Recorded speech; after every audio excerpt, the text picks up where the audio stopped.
Olá, seja bem-vindo a mais uma aula do curso Matemática para Informática. A aula de hoje nós vamos tratar de fatoração, aula 11. Como de costume, vamos iniciar definindo o nosso conjunto universo, que continua sendo dos inteiros não negativos, ou seja, entre o zero e os positivos. Na aula anterior, nós vimos os testes de primalidade e definimos também o conceito de números compostos. Então, continuando o assunto, nós veremos então nessa aula sobre a fatoração. E para falar de fatoração, nós vamos precisar definir mais um conceito que vai nos dar a base para continuar nosso discurso aqui. Decomposições. Esse é o conceito que nós vamos precisar utilizar, entender. Existem duas formas de decompor um número: a decomposição como soma e a decomposição como produto. Vamos ver cada uma delas separadamente. Decomposição como soma, vou dar um exemplo aqui com o inteiro 12. Você pode escrever o 12 como 6 mais 6, ou então como 10 mais 2, 7 mais 5, 12 mais 0, 4 mais 5 mais 3, ou 1 mais 2 mais 9, ou então 3 mais 3 mais 1 mais 5. Existem várias e várias formas de escrever como soma, ok? Então, é isso que eu estou fazendo. Eu estou decompondo, ou seja, como se fosse quebrando o número em pedaços. Aqui eu quebrei em dois pedaços, por exemplo. Aqui 6 mais 6, ou então 10 mais 2, 7 mais 5. Aqui eu estou quebrando em três pedaços, né? 4 mais 5 mais 3, ou 1 mais 2 mais 9. E aqui eu estou quebrando em quatro pedaços, tá? Então, isso é a decomposição como soma. Agora, decomposição como produto, então eu posso escrever o número, então, 12 como 2 vezes 6, 3 vezes 4, ou 1 vezes 12, ou 2 vezes 2 vezes 3. Então dá para perceber que nós temos menos opções para decompor como produto do que como soma. Aqui podemos ver aqui que nós quebramos o 12, né, como produto de duas partes, aqui de duas e aqui embaixo de 3. Mas vamos lá, vamos continuar. De todas as decomposições como soma, a que mais nos interessa é a decomposição em ordens. E já quando a gente fala de decomposições como produto, a que mais nos interessa é a decomposição em fatores primos. Então, olha só, está aqui em vermelho as duas decomposições que são mais interessantes. Decomposição em ordens, decomposição em fatores primos. Uma é decomposição como soma e a outra é decomposição como produto. Vamos voltar para o nosso exemplo com o número 12.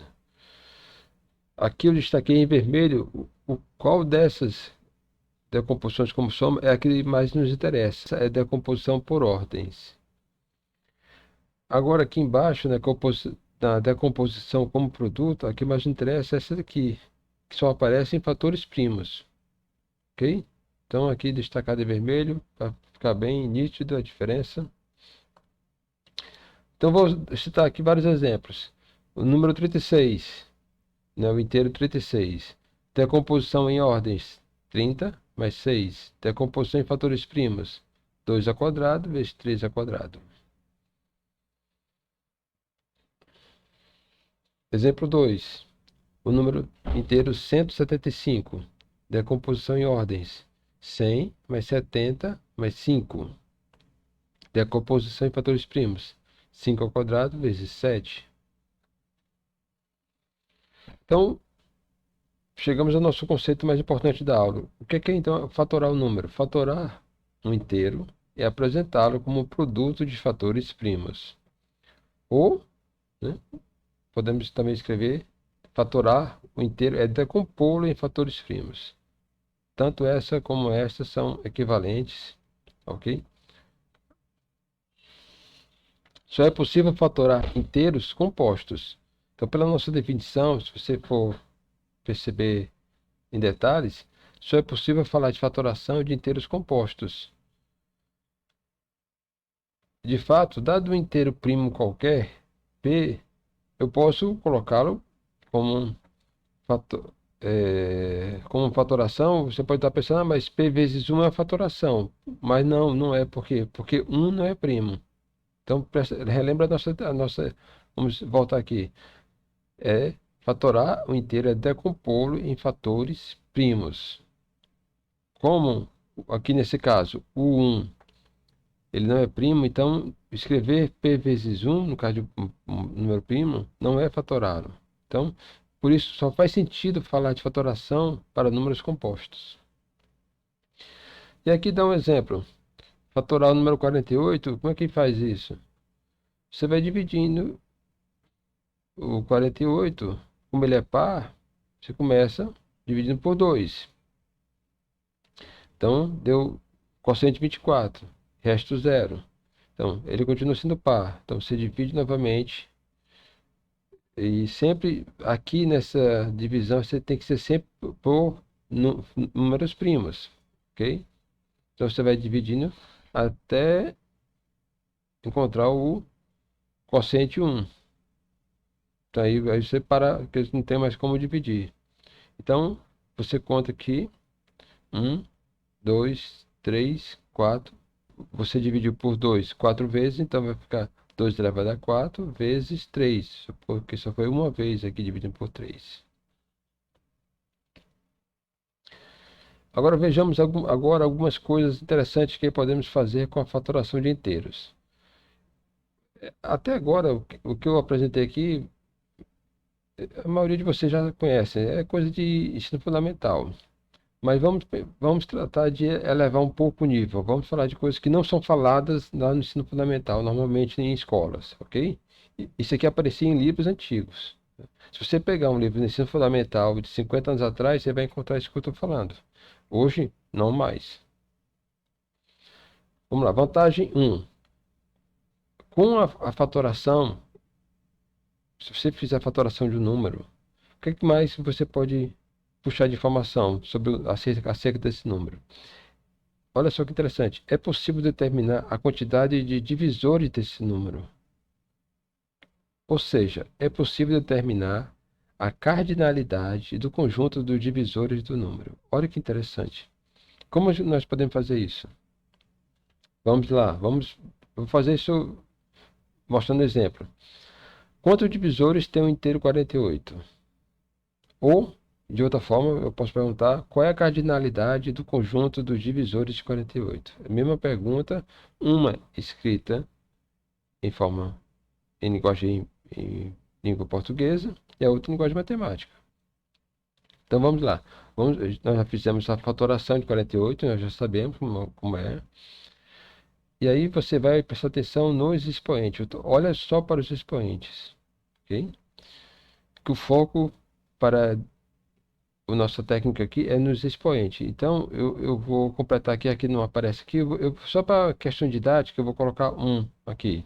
Ok? Só por questão didática. Então, o que você vai fazer? Você vai esquecer as bases das exponenciações, vai focar somente nos expoentes. E aqui nós temos expoente 4 e expoente 1. Então, agora estamos prontos para resolver esse problema. Então, a cardinalidade dos divisores de 48, então como é que a gente consegue encontrar? Você vai somar, adicionar 1 a esse expoente e 1 a esse outro expoente. Por isso que eu coloquei aqui em vermelho, que é para distinguir o que é expoente e o que é que eu estou adicionando. E aí eu faço a multiplicação. Então, 4 mais 1 dá 5. E 1 mais 1 dá 2. Então, 5 vezes 2 dá 10. Simples assim. Bom, não entendeu? Outro exemplo. Quantos divisores tem o inteiro? Ou, qual é a cardinalidade dos divisores de 360? Então, vamos lá. Fatorando, você vai encontrar 360 como 2 ao cubo vezes 3 ao quadrado vezes 5. Mais uma vez, por questão de facilitar aqui o entendimento, eu vou colocar o 1 aqui como expoente do 5. Aí, de novo, mais uma vez, eu vou destacar em vermelho os expoentes. Nós vamos esquecer as bases. Abstrai, esquece. E aí você tem os divisores de 360, então, tem cardinalidade dada por como? De que forma? 3 mais 1, vezes 2 mais 1, vezes 1 mais 1. Ora, 3 mais 1 dá 4, 2 mais 1 dá 3, 1 mais 1 dá 2. Então, a cardinalidade desse conjunto é 4 vezes 3, 12. 12 vezes 2, 24. Então, 360 possui 24 divisores. Teremos agora inteiros que possuem a mesma quantidade de divisores. Olha que coisa interessante aqui. Esses números, 48 e 190.333, eles são bem diferentes. Mas ele tem uma coisa em comum na fatoração deles. Se nós abstrairmos as bases, nós vamos perceber que eles possuem os mesmos expoentes na fatoração, 4 e 1. De forma que podemos determinar então que eles têm a mesma quantidade de divisores. Ok? Você pode fazer isso para outros números também em casa, verificar isso aí. Vão ter, não importa, como não importa a base, só os expoentes, então números bem distintos um do outro vão ter a mesma quantidade de divisores. Ok, terminamos a primeira vantagem, vamos passar para a segunda vantagem. É possível encontrar o MMC entre dois números, entre dois ou mais números. Exemplos. Determinar o MMC de 48 e 270. Ora, 48 nós já fizemos, 270 pode fazer também aí em casa. Você vai ver que 270 é 2 vezes 3 ao cubo vezes 5.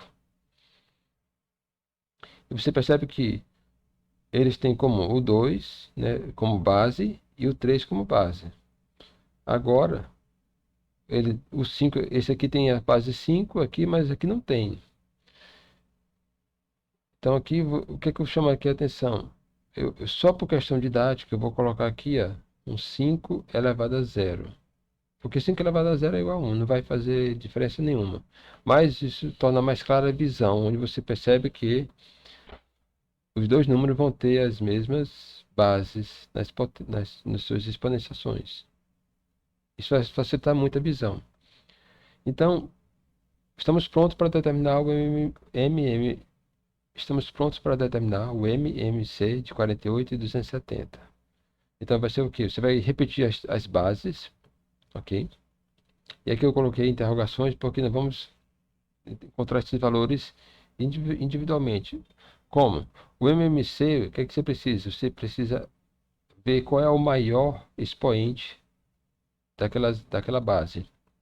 Aqui nós temos a base 2 com expoente 4 e aqui a base 2 com expoente 1. Qual é o maior? 4. Então você vai colocar 4. Então já sabemos que vai ter o MMC vai ter 2 elevado a 4 como fatores aqui. Vamos partir para o 3.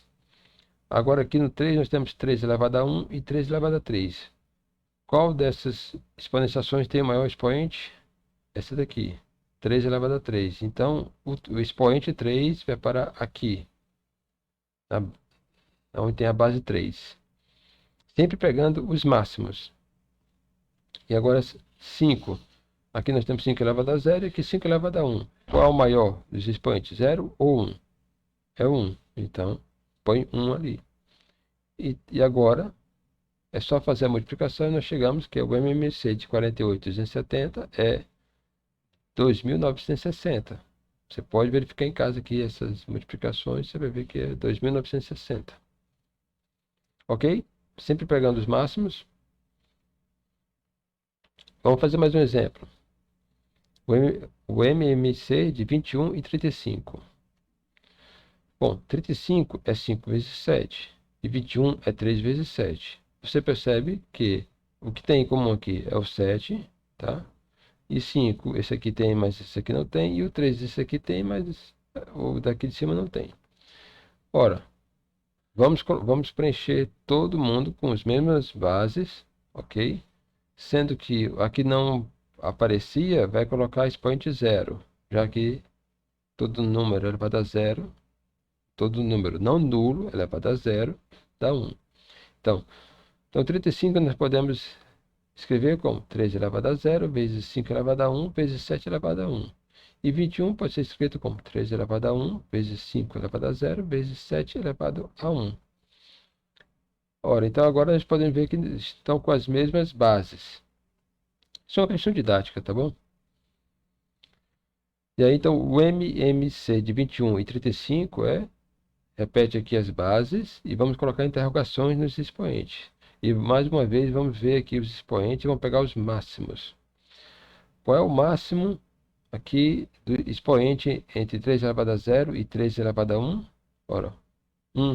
O máximo é 1. Então, vamos colocar 1 aqui no expoente de 3. Embaixo aqui. Vamos voltar para cá. Temos 5 elevado a 1 e 5 elevado a 0. Qual é a de maior potência? 5 elevado a 1. Então, pega esse expoente e põe aqui embaixo com 1. E agora, temos 7 elevado a 1 e 7 elevado a 1. Qual o maior expoente? É igual a 1. Então, repete. E aí nós temos, então, que o MMC de 21 e 35 fazendo a multiplicação, 105.